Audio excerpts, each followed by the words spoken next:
विभाग से संबंधित बहुत ही शानदार नोटिफिकेशन लेके आए हूँ। यहाँ पर कई सारे ऐसे पद हैं, इनके अलावा भी बहुत सारे ऐसे पद हैं जिस पर वैकेंसी को रिलीज किया गया। एक एक करके आपको बताऊंगा वैकेंसी के बारे में। उससे पहले government staff nurse lab technician भर्ती प्रक्रिया 2026 बम्पर नोटिफिकेशन रिलीज हुआ। अगर पदों की बात की जाए, यहाँ पर एएनएम नर्स के लिए अलग से पद हैं। जो बच्चे एएनएम नर्स की तैयारी कर रहे हैं उनके लिए अलग से पदों को यहाँ पर शामिल किया गया। इसके बाद स्टाफ नर्स के पद हैं, ये भी पद अलग से हैं। नर्सिंग ऑफिसर के पद हैं, सामुदायिक स्वास्थ्य अधिकारी, ये जो सब पद हैं ये नर्सिंग से संबंधित पद हैं।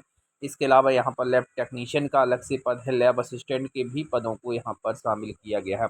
इसके अलावा यहाँ पर फार्मेसी से संबंधित फार्मासिस्ट के पद हैं। जो बच्चे फार्मासिस्ट की तैयारी कर रहे हैं, फिजियोथेरेपिस्ट की तैयारी कर रहे हैं, उन बच्चों के लिए पद हैं। एक्सरे टेक्नीशियन के पद हैं, मेडिकल ऑफिसर के पद हैं, डेंटल टेक्नीशियन के पद हैं, डेंटल ऑफिसर के पद हैं। इस प्रकार से ऐसे कई सारे पद हैं जिस पर वैकेंसी को रिलीज किया गया। बताऊंगा इसकी लास्ट डेट क्या रहने वाली। फॉर्म की जो प्रक्रिया वो स्टार्ट हो चुकी है। ऑनलाइन तरीके से आपको फॉर्म की प्रक्रिया को कंप्लीट करना है। क्या इसकी लास्ट डेट रहेगी आगे चल के, ये भी चीज़ें बताने वाला हूँ। इसके अलावा जीएनएम वाले बच्चे फॉर्म डाल सकते हैं, एएनएम वाले बच्चे फॉर्म को अप्लाई कर सकते हैं, बीएससी नर्सिंग वाले बच्चे फॉर्म डाल सकते हैं, पोस्ट बेसिक बीएससी नर्सिंग वाले बच्चे भी फॉर्म को अप्लाई कर सकते हैं, डी फार्मा वाले बच्चे भी फॉर्म डाल सकते हैं, डीएमएलटी वाले बच्चे भी फॉर्म को अप्लाई कर सकते हैं। तो इस प्रकार से यहाँ पर कई सारी पोस्टें, उनकी जो योग्यता है अलग अलग रहने वाली। आगे चल के बताऊँगा क्या योग्यता इसमें मांगी जा रही है।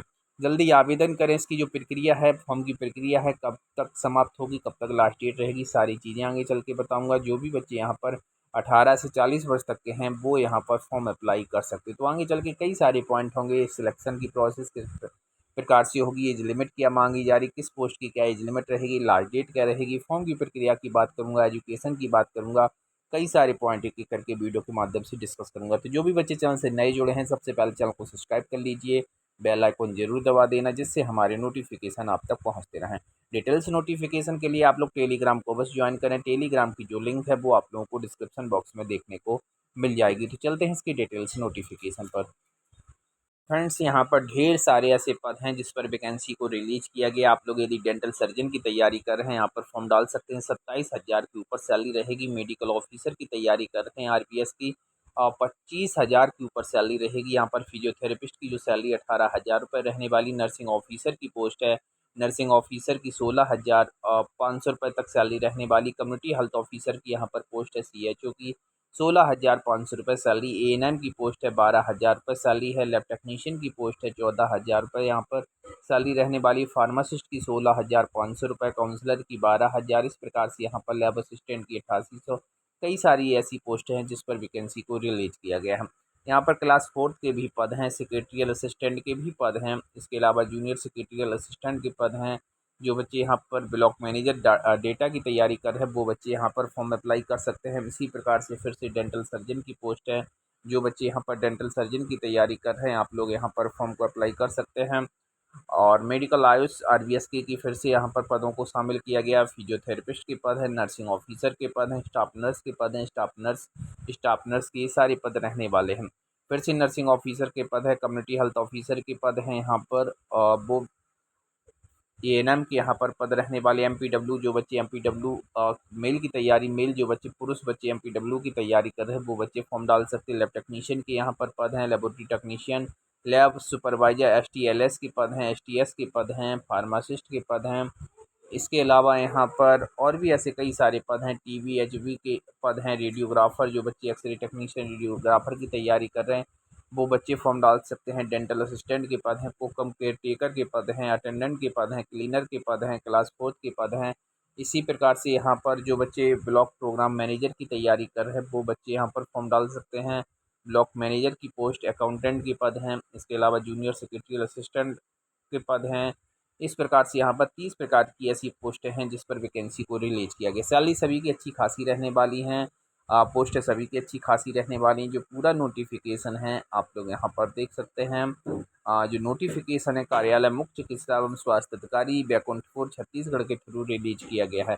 12 जून को ये नोटिफिकेशन रिलीज हुआ था। संविदा आधारित ये वैकेंसी है। एनएचएम के थ्रू इस नोटिफिकेशन को रिलीज किया गया। तो जो भी बच्चे इंटरेस्टेड हैं, एलिजिबल हैं, वो बच्चे 13 जून से लेके 3 जुलाई 2026 तक फॉर्म की प्रक्रिया को पूर्ण कर सकते हैं। फॉर्म की प्रक्रिया जो होगी वो ऑफलाइन तरीके से होगी। इस पते पर आपको एक एप्लीकेशन फॉर्मेट फिल करके भेजना होगा। कार्यालय मुख्य चिकित्सा एवं स्वास्थ्य अधिकारी, बैकुंठपुर जिला कोरिया छत्तीसगढ़ के पते पर पंजीकृत डाक या स्पीड पोस्ट के माध्यम से या रजिस्ट्री के माध्यम से आप लोग एप्लीकेशन फॉर्म को भेज सकते हैं। अन्य किसी भी माध्यम से आवेदन जो होगा वो मान्य नहीं होगा। अगर बात की जाए यहाँ पर एजुकेशन की, एजुकेशन आप लोग देख सकते हैं फिजियोथेरेपिस्ट की जो एजुकेशन रहेगी बैचलर डिग्री इन पीपीटी होना जरूरी है। जबकि नर्सिंग ऑफिसर की जो योग्यता रहेगी BSc nursing, post basic BSc nursing या फिर जीएनएम आपके पास है। और 2 साल यहाँ पर जीएनएम वाले बच्चे भी फॉर्म को अप्लाई कर सकते हैं। कम्युनिटी हेल्थ ऑफिसर के लिए आपके पास मान्यता प्राप्त विश्वविद्यालय से certificate course in community health सम्मिलित बीएससी नर्सिंग या पोस्ट बेसिक बीएससी नर्सिंग आप लोग फॉर्म अप्लाई कर सकते हैं। इसी प्रकार से एएनएम के लिए यदि आपके पास एएनएम का सर्टिफिकेट कोर्स है, छत्तीसगढ़ नर्सिंग काउंसिलिंग से रजिस्ट्रेशन है, फॉर्म अप्लाई कर सकते हैं। लैब टेक्नीशियन की बात की जाए, डीएमएलटी बीएमएलटी आपके पास है, फॉर्म डाल सकते हैं। लैब सुपरवाइजर एसटीएलएस के लिए graduate diploma in medical laboratory technology आपके पास है, फॉर्म को फिल कर सकते हैं।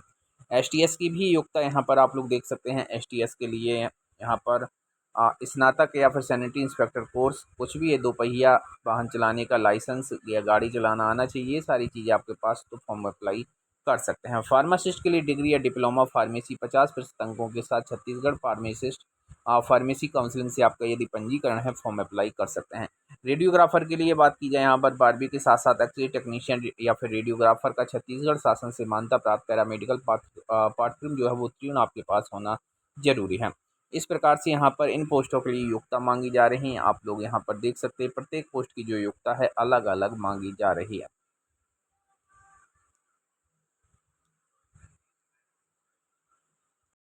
अगर बात की जाए यहाँ पर ऑफिशियल वेबसाइट के बारे में, तो ये इनकी ऑफिशियल वेबसाइट है www.korea.gov.in। इसके माध्यम से आप लोग इस नोटिफिकेशन को डाउनलोड कर सकते हैं, एप्लीकेशन फॉर्मेट को भी डाउनलोड कर सकते हैं। संविदा भर्ती के लिए न्यूनतम अधिकतम आयु की बात की जाए, प्रबंधकीय पद हेतु 18 से 64 वर्ष है, जबकि चिकित्सीय पद हेतु 18 से 70 वर्ष तक की उम्र सीमा मांगी जा रही है। 1 जनवरी से उनकी गणना की जाएगी। तो जो भी बच्चे इंटरेस्टेड हैं वो बच्चे यहाँ पर फॉर्म की प्रक्रिया को कंप्लीट कर सकते हैं। यहाँ अगर बात की जाए सिलेक्शन के प्रोसेस के बारे में, तो जो चयन होगा वो केवल आपकी मेरिट बेस रहने वाला है, एक्सपीरियंस बेस रहने वाला है। यहाँ पर कोई भी एग्जाम नहीं होगा, तो बिना एग्जाम की ये भर्ती कंडक्ट होने वाली है।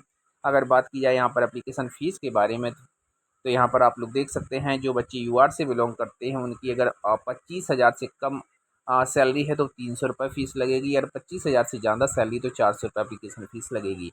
ओबीसी महिला वर्ग या फिर महिला वर्ग को 200 रुपये फ़ीस देनी होगी यदि 25,000 से कम सैलरी है। अगर 25,000 से ज़्यादा सैलरी तो 300 रुपये एप्लीकेशन फ़ीस देनी होगी। विकलांग बच्चे, अनुसूचित जाति, अनुसूचित जनजाति बच्चों को 100 रुपये एप्लीकेशन फ़ीस देनी होगी। यदि 25,000 से कम सैलरी है, यदि मानदेय 25,000 से ज़्यादा है तो 200 रुपये एप्लीकेशन फ़ीस देनी होगी। ये फ़ीस आप लोग एक डीडी बनवा लेना। ये डीडी एप्लीकेशन फॉर्मेट के साथ आपको इनके पते पर भेजना होगा। ये इनके डॉक्यूमेंट्स वगैरह मांगे जा रहे हैं, ये डॉक्यूमेंट्स आप लोग अपने पास रखिए। जब डॉक्यूमेंट्स वेरिफिकेशन हो, साथ ही एप्लीकेशन फॉर्म फिल करें, तो उसमें जीरोक्स कॉपी ज़रूर लगा दें, जिससे आपका जो आवेदन पत्र वो एक्सेप्ट हो सके। तो फ्रेंड्स, ये छोटी सी अपडेट थी, कैसी लगी ज़रूर बताएं। वीडियो पसंद है उसको लाइक ज़रूर कीजिए, शेयर कीजिए। अभी तक आप लोगों ने हमारे चैनल को सब्सक्राइब नहीं किया तो सबसे पहले चैनल को सब्सक्राइब कीजिए। धन्यवाद।